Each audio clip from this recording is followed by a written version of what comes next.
Dillon Gabriel raises a lot of eyebrows of concern. As you guys know, he had a ball batted down today, and it turned into an interception, pick six. And you guys can see right here, this was a cause of concern coming into the draft when it pertained to Dillon Gabriel is how his smaller frame. You guys seen him with the Johnny Manziels. Just kind of those guys, the smaller frames, getting balls batted down to the line, ultimately turns into interceptions, and the ball going the wrong way for your team a lot of times. Now this brother right here, he is in competition right now with Shedeur Sanders as well as Joe Flacco.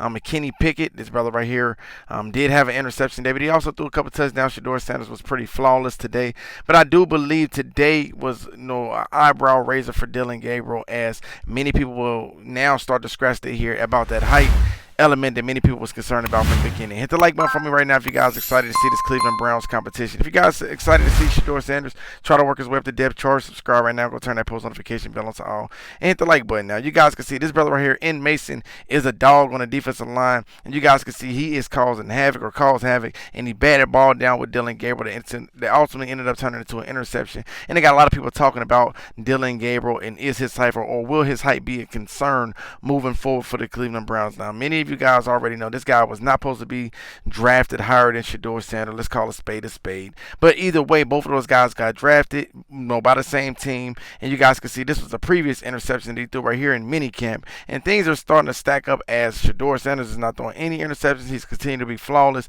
And his brother in Dillon Gabriel seeming to throw a lot more interceptions, balls batted down to the line. And at the end of the day, these are some of the things that they don't necessarily want to put out to the public. But it's all I'm bringing to my audience, because if you guys haven't seen these clips, I think it's important that you see these clips, because if it was Shedeur Sanders, it would be everywhere if he was throwing interceptions like this. Everybody knows it, makes no mistake about it. Either way, this is another time the ball batted down to the line. It turned into a pick six. I showed you guys a previous interception at minicamp. And not only that, you guys can see they're giving Dillon Gabriel a little bit more snaps, but in return, it's starting to expose him a little bit more versus the Shedeur Sanders that was 7-9, 3 touchdowns, 0 interceptions today. And I tip my hat to him for continuing to stay focused, stay down, and silencing the noise. Get in the comment section below. Let me know what y'all guys think about Dillon Gabriel. And it seems like his height is a concern moving forward. Thank you so much.